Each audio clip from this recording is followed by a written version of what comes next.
Hey everyone, Norm Hamilton here. Glad you could join me.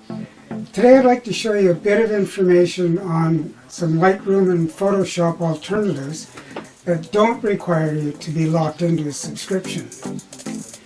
So why look at alternatives? Well, I'm retired and on a fixed income, so who knows if I'm going to be able to continue paying a subscription over the next few years. That said, if I can't, I wouldn't be able to edit RAW files any longer. These alternatives alleviate that possibility and allow me to continue creating. In showing these alternatives to you, today I'm going to show you some focus stacking and how to do that. We're going to look at three pieces of software: Helicon Remote, Helicon Focus, and On1 Photo Raw 2020. So what's focus stacking?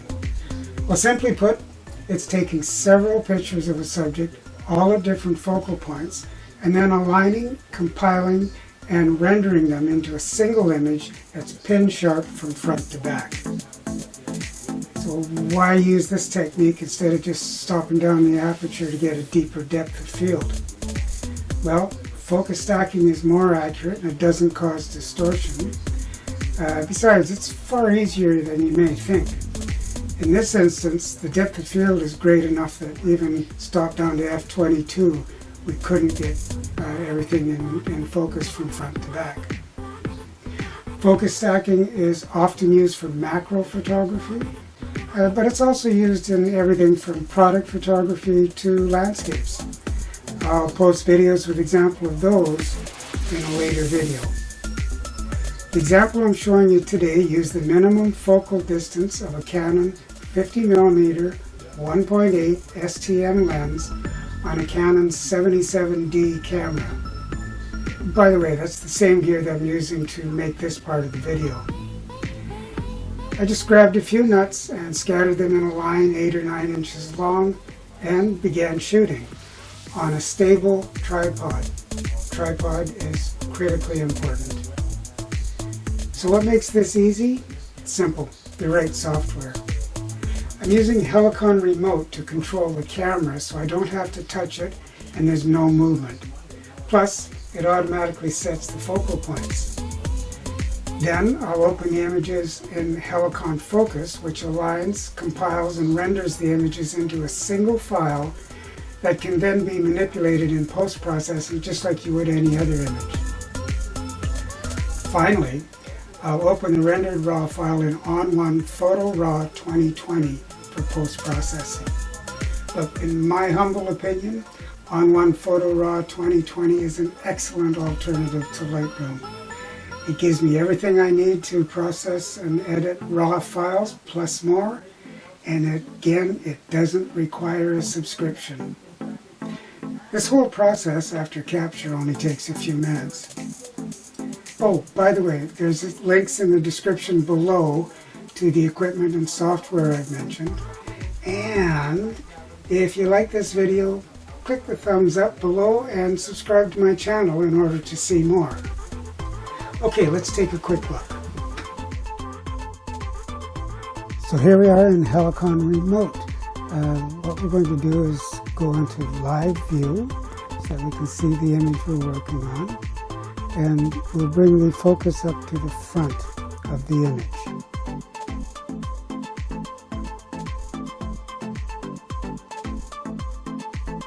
And now we'll enlarge the image so that we can get a better look at what's in focus and what isn't. Using the arrows on the side here, we can fine-tune manually and get the focus where to our eye it looks to be the very best and the front of the image. And now that we have that, we click A. When we click the A, we've set that focal point. So now we're going to work our way to the back of the image using the arrows.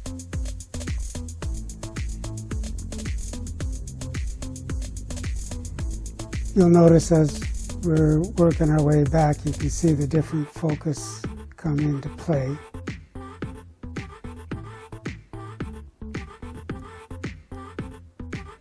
And what we're going to do when we get to the back of the image is we're going to fine tune again and then click the D in order to set the back focus.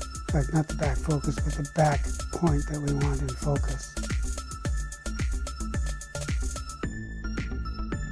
So now that that's done, I'm going to adjust the number of shots to 12 because of the depth of field of this particular image, and then ask it to start shooting.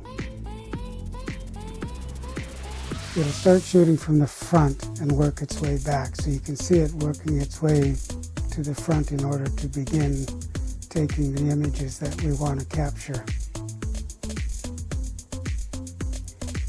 Makes it so much easier than trying to do this by manual focus. So it started shooting now. When it takes all 12 shots, there'll be a pop-up come up and ask us if we want to open the final result in Helicon Focus.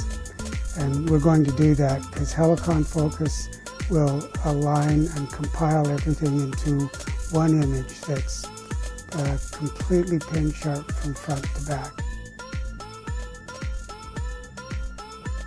So we're halfway through the images that are being taken now.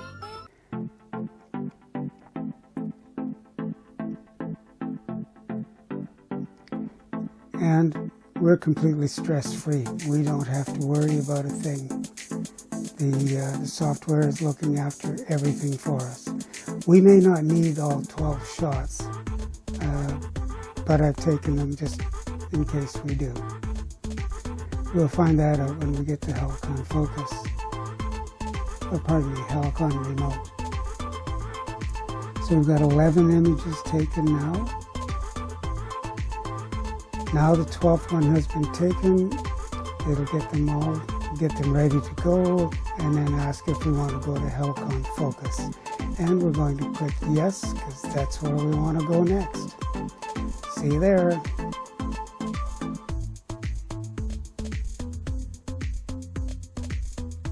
So now we're open in Helicon Focus, and you can see we've got one of the images here. On the right, you'll notice that all 12 photos that were taken have been imported into Helicon Focus. So as we work our way through them, you don't have to do this, I'm just doing this for the sake of this video. You can see the focus changes from front to back in small increments as we go along. As it turned out, we don't need pictures 11 and 12 to do this. We're going to reset the method to method A, the rendering method. That's usually the default. And then all we have to do is hit render, and it takes them, and on the right hand side you'll see the image change as the Helicon Focus does its work. And there we have a complete image from front to back, pin sharp. So now we can save it as pretty much anything we want. I'm going to save this as a DNG file because I'm going to open it in On1 Photo Raw next. You'll notice the file name has all the preferences that we've used to make this image. As I was saying, we're going to use a DNG file so that we still have a raw file to work with when we go to On1 Photo Raw. Click Save, and that's all there is to it. So now we've opened our image in On1 Photo Raw 2020. We're in the Browse module here. You can see that the image that's selected is pin sharp from front to back, so we have the DNG file selected. All the other photos that were taken are also shown here. So all we have to do is go over, and we're going to click Edit to go into the Edit module. So we're in Browse right now, and click Edit, and we go to the Edit module. In the Edit module, we have all kinds of sliders and presets if we wish. There's filters, all the tools that you need to work with a raw file.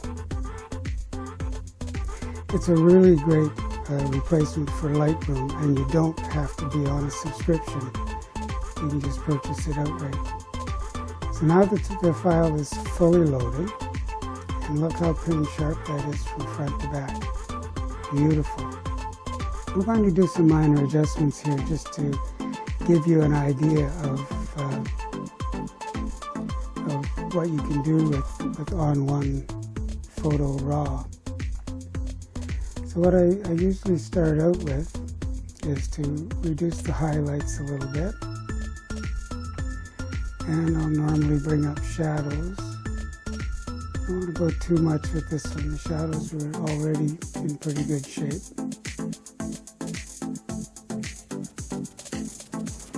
Adjust the whites, because we really want the whites in this one to pop.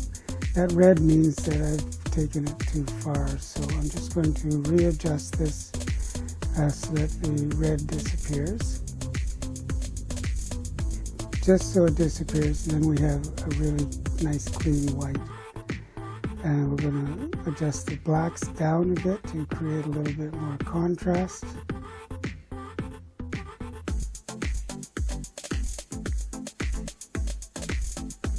Check the midtones. No, the midtones are pretty good.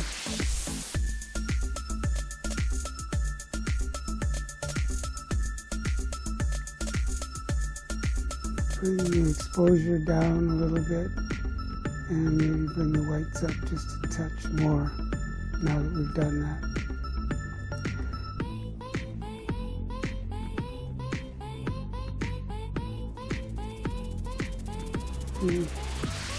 Yeah, that's looking pretty good. Let's go just a little bit more. Yeah, that's looking pretty good. So that's in we're in the edit module. Under the tone and color tab, the develop tab. So under the effects, we can add all kinds of filters. Each one of these filters will do something different to your image.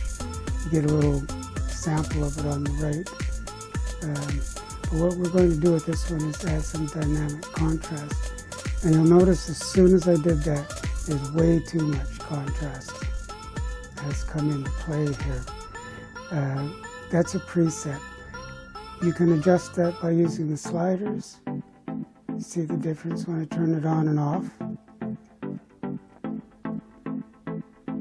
You can adjust that by using these sliders. But in a lot of cases, all you need to do is tone down the opacity in order to get it to look natural.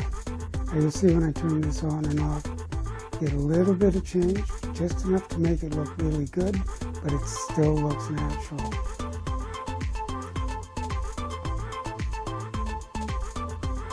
So we're going to do a little cropping here just to bring the image in a bit more.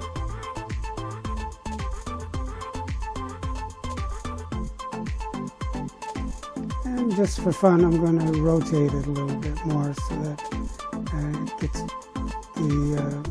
the nuts go on more of an angle than what they are. Just a little bit.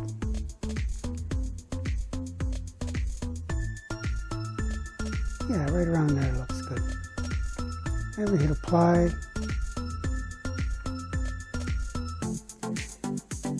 And there's the image. Sharp from front to back. We've rotated, we've cropped in a little bit. We're looking pretty good here. Now you can export from this module if you wish. My system tends to go a little slow here, so I go back to the Browse module to do my exporting. From here we can export again as a DNG if we want. We can export as a JPEG, a TIFF file, pretty much anything we want.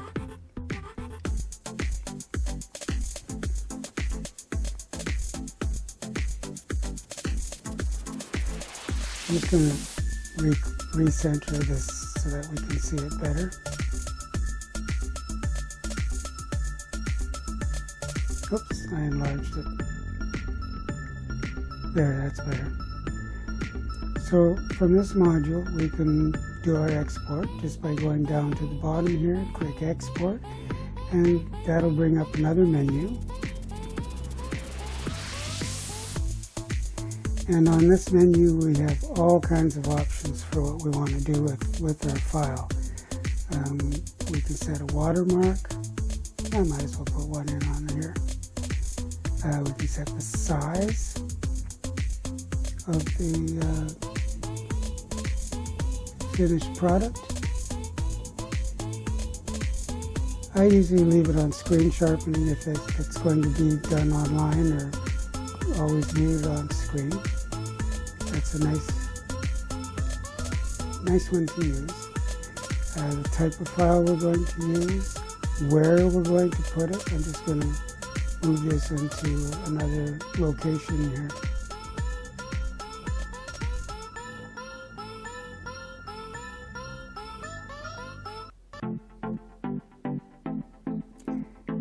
And then down at the bottom, we can do whatever we want with the file name. So what I'm going to do is just give this a name, leave the original name on it, so I have all of those parameters still attached to the file.